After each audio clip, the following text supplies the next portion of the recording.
ស្វាគមន៍មកកាន់ការឲ្យតម្រុយឆ្នោតខ្មែរលេខល្អច្បាស់របស់ Channel Admin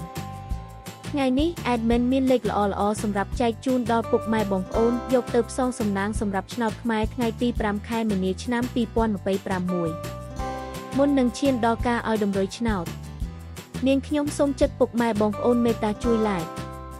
Subscribe Comment និងដាក់សញ្ញាកណ្ដឹងឲ្យ Admin ម្នាក់មួយផងដើម្បីជាការលើកទឹកចិត្តក៏ដូចជាដើម្បីតាមដានវីដេអូតម្រុយឆ្នោតថ្មីៗផងដែរឥឡូវកុំឲ្យខាតពេលយូរតោះយើងទៅតាមដានតម្រុយឆ្នោតខ្មែរទាំងអស់គ្នាចំពោះឆ្នោត2លេខគឺមានលេខ23 72និង01សម្រាប់ ABCD ចំពោះឆ្នោត3លេខគឺមានលេខ5481គុណ825គុណនិង723គុណសម្រាប់លេខអូសខ្ទងគឺមាន20និង